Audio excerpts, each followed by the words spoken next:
Hello and welcome to today's look at the Bachmann Thomas. So this is interesting because you can probably tell I'm in the UK, and for quite a number of years the Bachmann range was a US only thing. I've got plenty of the Hornby range, but this is my first Bachmann one. So just having a sort of a quick look really. The first point is the price. It's £74.95, and yeah, we can see what else is currently available in the UK. Now the US stuff has been available for quite a number of years on the grey import market, so it's not like these are new to the country, but they are kind of officially released in the UK now. So my initial impressions are quite good. I do have one significant issue, and that is the packaging. The packaging, it's not exactly environmentally friendly, which is one thing. It's quite wasteful, to be quite honest, unless I can slice this in a particular way. But you'll see, as I keep knocking the microphone as well, you'll see that I've not actually opened this one up yet. So I'm just going to put that to the side for a second, because I just want to compare it with a contemporary Hornby Thomas, and this is actually reusable packaging, so I can't really complain too much about that. The Hornby Thomas is not DCC ready by default. It needs to be hard soldered, I believe. So let's have a look at the back of the packaging as well. So the first thing you may notice is that this has next 18 DCC. One of the things Bachmann did do when they introduced the range to the UK was to give it DCC compatibility out of the box, which I have picked up a chip, so that will be installed later. So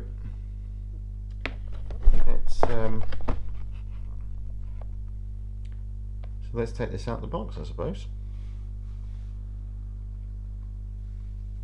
What is the correct way of doing this? I mean, do I cut the bottom off? Do I just slice the top off, or do I just go completely Incredible Hulk and just destroy it? I think I'm going to try and take the bottom off. That just seems neat to me. Not one for little hands. Not one for big hands, actually, either.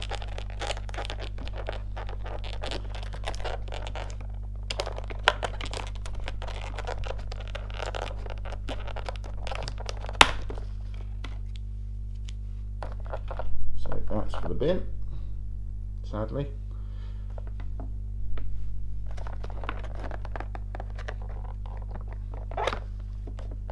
No, I think the side needs to come off as well. I'm just trying to keep this neat so that maybe I can try and reuse it for storage. Another thing really, with the Hornby boxes, they do stack up very nicely. So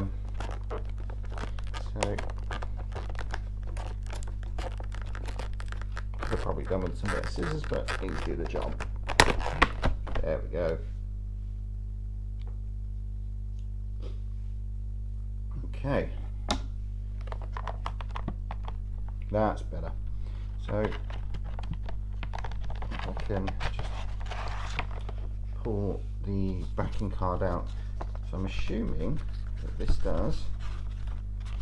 Aha, okay. So we have. Oh, that's great, actually.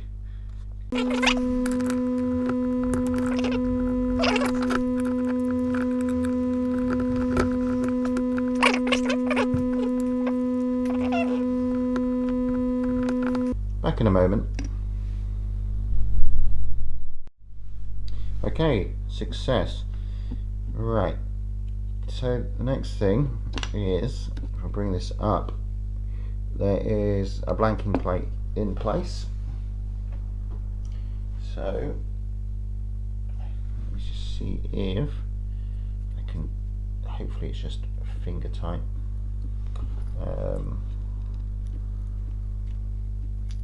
There we are, a bit of leverage. So that's the blanking plate for a Next 18 decoder. I've never seen one of those. This is the first Next 18 loco I've got. I mean, if they're as small as this going forward, I've got no complaints with that.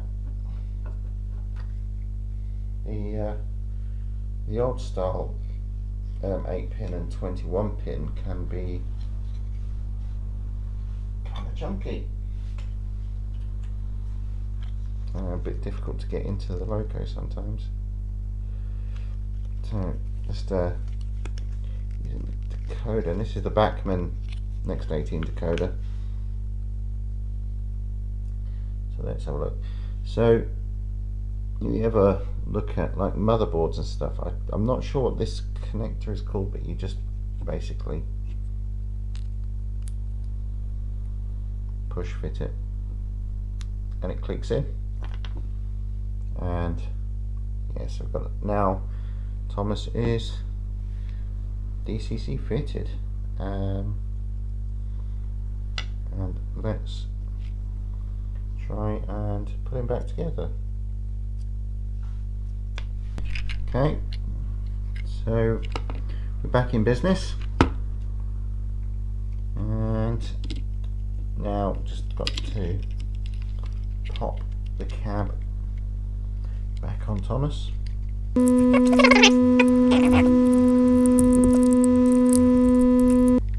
It's not the easiest installation I've had of a chip. It's some of the Hornby ones where you basically take the tender off and plug a chip in. So, but that, yeah, that's now DCC fitted. So I think the next thing to do is to get the rolling road out and program him and run him in. Just a curious note really, to see how short Thomas's wheelbase is compared to the fixed wheelbase of my L&ER Pacifics. The Bachmann Thomas is short. Right, so you can see that he's now on the rolling road. I've got the rolling road hooked up to a laptop with JMRI installed, and it's connected through a Sprog DCC adapter. So let's just put the power to the track on. So I'm just going to try and detect Thomas here, because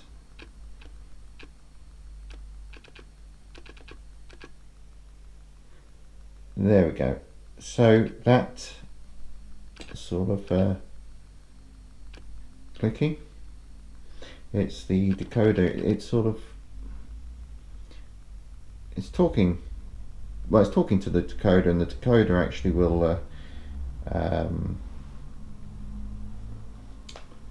It makes the wheels move slightly. So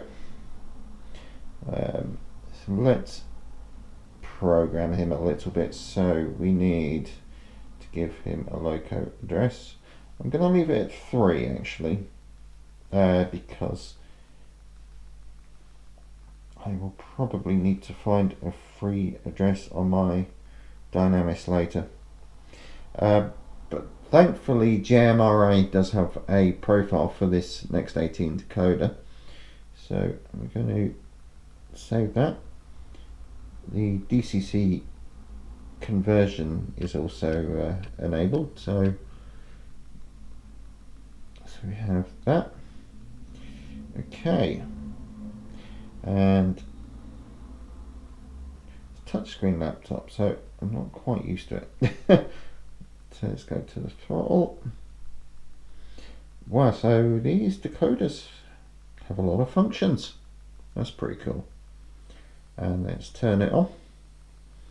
So he is set to 128 speed steps, and let's just try to take him up to about 25%.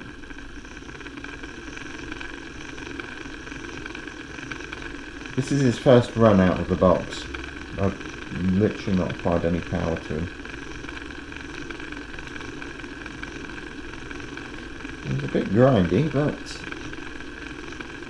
the transmission is quite smooth at least. Okay, so let's just take him up to about 50%.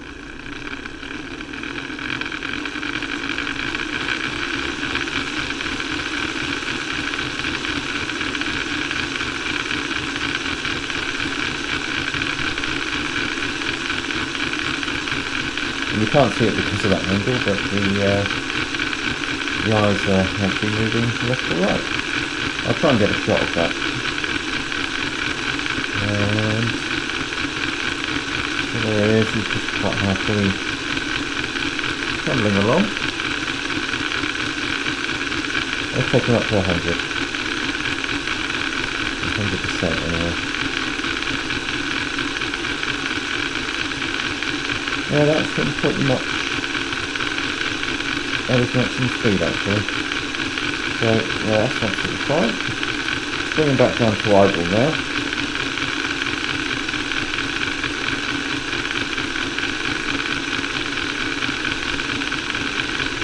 Come on, Thomas. That's very strange. The idle function didn't actually work. So I'm going to take him up to speed again. That was a little bit of behaviour I wasn't quite expecting.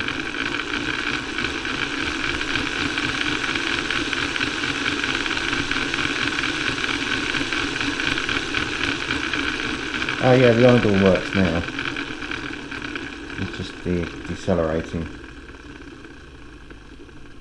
So, the same camera angle, but you can sort of see at least the front of him, so let's just take him up to about half speed.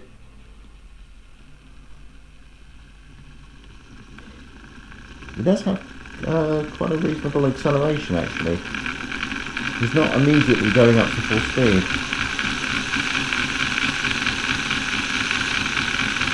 He does only have tiny wheels as well, so on the actual track he won't actually be moving quite forward very fast.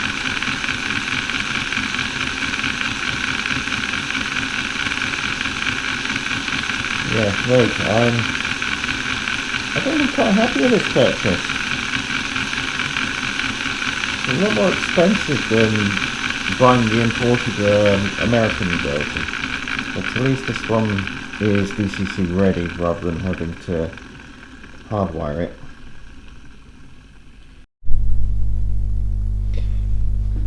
So I've just had Thomas running for about 20 minutes or so, and he's actually okay. I don't really want to oversell it. He's actually really okay. He looks right. I do have some misgivings with the face. I don't think they quite got the look right, but but that's an argument that's been made in quite a lot of other videos. The running quality seems to be good. He's very light, so I don't think he's going to quite match the Hornby one for traction, even the newer Hornby one without the traction tyre. But you know what? Having a DCC fitted Thomas that will run alongside the other locos, I think this isn't too bad, you know. And for the retail price, and I'll tell you where I bought it, because it's one of my local shops, but it was bought at Trains for You for £74.95 for the engine for Thomas on its own. And you know what, that's actually quite a fair price considering what some of the other locos can cost now, upwards of £200 in many cases. Downside is that the Next 18 decoder, that was actually quite expensive. That was £35, but that was just because I needed what they had available. I'm not sure what else is actually on the market for the Next 18 decoders, because it's the first time I've ever had to buy one. But yeah, so this is like kind of my conclusion really on the Bachmann Thomas. And I also have the Hornby counterpart just here.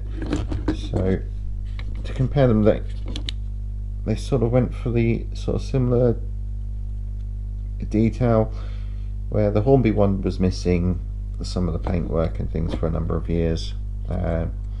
Hornby one's bigger, as he is very much an E2, which is what he's based on really. But yeah, the Bachmann one, that'll do. But thanks very much for watching. I've been trying out some new equipment, so hopefully it's not blurry or anything like that, and the sound is okay. But I won't know until I get it on the machine and edit it. So thanks very much for watching. Please remember to like, subscribe, comment and share, and hopefully I will be back soon with another video. Bye for now.